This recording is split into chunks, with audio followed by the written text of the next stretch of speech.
In this video, we're going to think about the magnetic force on a current flowing through a wire.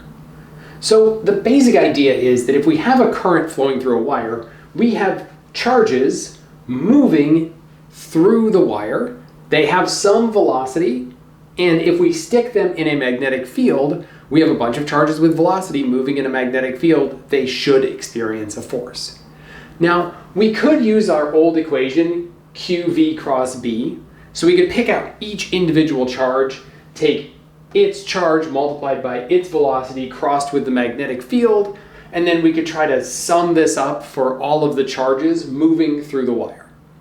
The problem is that there are an Avogadro's number of these charges moving through the wire at any given moment, so like 10 to the 23 charges could be moving through the wire, and we don't really want to try to sum up 10 to the 23 different terms in our cross product here to find a force.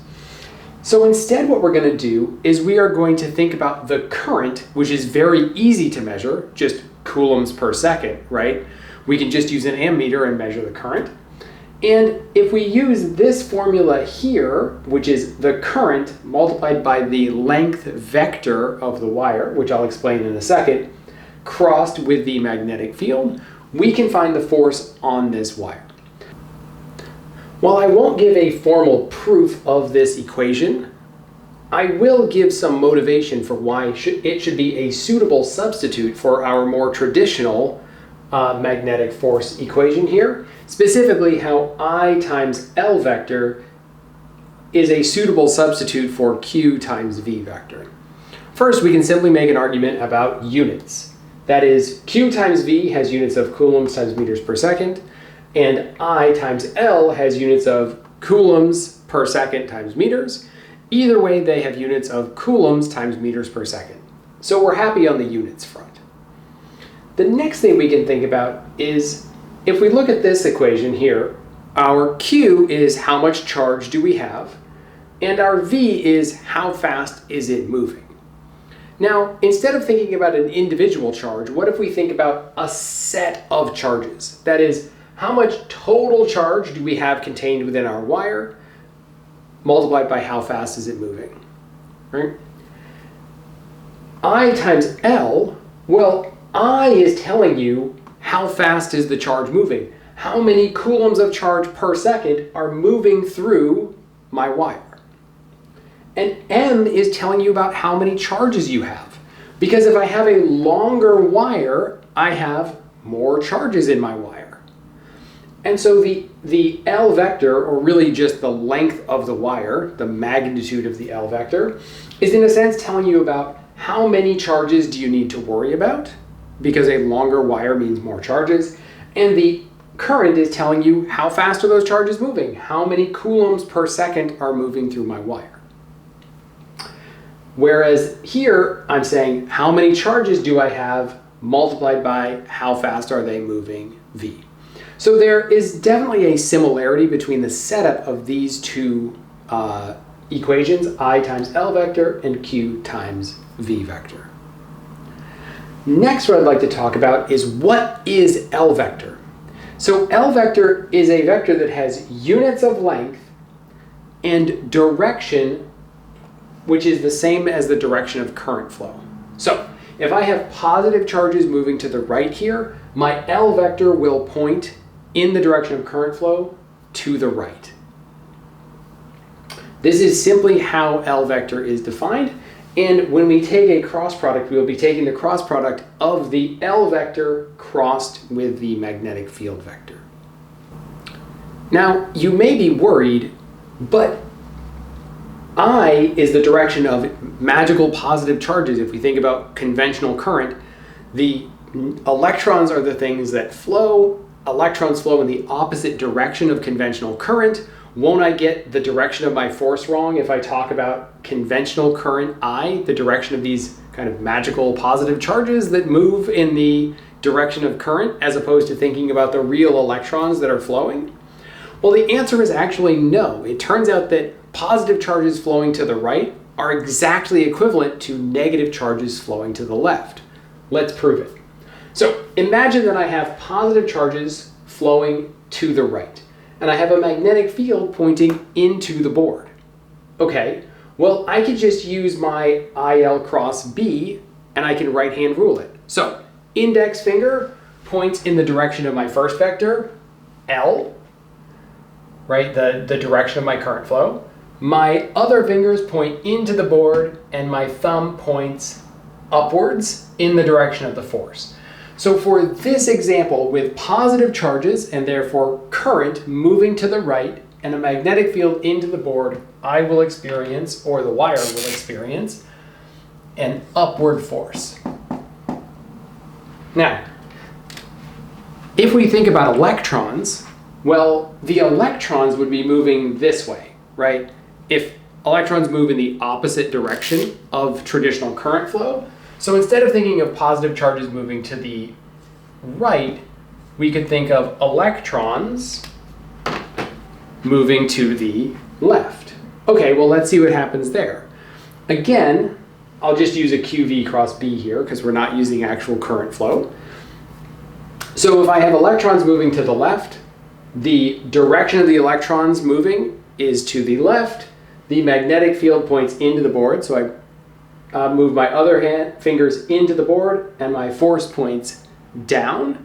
But remember that I always have to flip the direction of my force for negative charges. So my right hand rule gives me a force of down, I flip it, and I get a force upwards. So positive charges moving to the right feel the same magnetic force as negative charges moving to the left. And this allows us to just say, okay, we'll forget that the electrons are the things that are moving in a current. We will just consider the current itself with our magical positive charges moving to the right here. Now that we've thought a little bit about the structure of our force equation, let's consider a specific example of current flowing through some wire. So let's imagine that I have a wire. It has current flowing up and to the right. The length of the wire is 2 meters. The angle that the wire makes with the positive x-axis is 45 degrees. And I have a magnetic field pointing into the board with a strength of 4 millitesla. Finally, my current is 10 amps. So let's just use IL cross B in order to find the force on this wire. Well, the first thing that I would do is I would just right-hand rule this to see what direction I expect my force to point in. And in doing so, well, my current, and therefore my L vector, points up and to the right. My magnetic field, my other fingers, point into the board, which leads me to a force that points up and to the left, perpendicular to the current. Just like how we said with QV cross B, the magnetic force is always perpendicular to the direction of the velocity and the direction of the magnetic field. Well, in this case, it's going to be that the force will always be perpendicular to the length of my wire, or the current in my wire, and the magnetic field. Well, F clearly makes a 90-degree angle with my current, and it makes a 90-degree angle with the vector pointing straight into the board. Okay, so that is what I would expect the direction of my force to be, just based on the right-hand rule. So now let's actually do the math. Well, I can write out my L vector as 2 times 45 degrees, so just making a triangle here. So 2 meters, this is in meters, times the cosine of 45 degrees in the x direction, and 2 meters times the sine of 45 degrees in the y direction gives me my y component of my L vector. Okay, now I can take IL cross B. So we have I out front, L goes in the middle row here. This is the exact same place that V went when we were doing QV cross B. Goes into the middle row. And then we put the magnetic field in the last row, and we take our cross product as we always do. So first we have our x hat component. Our x hat component gets multiplied by the determinant of the submatrix here. So I take 2 times 1 over root 2 where I've substituted the cosine of 45 degrees with 1 over the square root of 2 and the sine of 45 degrees with 1 over the square root of 2. You can check with your calculator that that is in fact what the sine and cosine of 45 degrees are.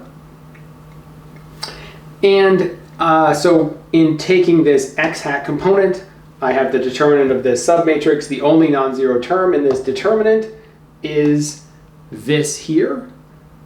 And I have multiplied this as well by my, I have not yet multiplied it by my I vector. I have simply multiplied 2 times 1 over the square root of 2 times negative 4 times 10 to the negative third. So I pick up a minus sign here. Next, I do my y component. My y component gets multiplied by the determinant of my 4 kind of outside terms. So I have a 2 multiplied by 1 over root 2 times the negative 4e to the minus 3, or times 10 to the minus 3. And my y hat component, as always, has a minus sign in front of it. Our y hat component always comes with an additional minus sign when we do a cross product. And then our z hat component, we cover up the top row and the far right row, and we take the determinant of this submatrix here, but when we do our cross multiplication, we end up with all zeros, so there is no z hat component to our force. In the end, what we get, multiplying our I through, is we get 4 times the square root of 2 times 10 to the negative 2, negative x hat plus y hat. So it points in the negative x hat direction and the positive y hat direction equally, which means that it makes a 45-degree angle up and to the left, which exactly makes this force vector perpendicular to our original vector.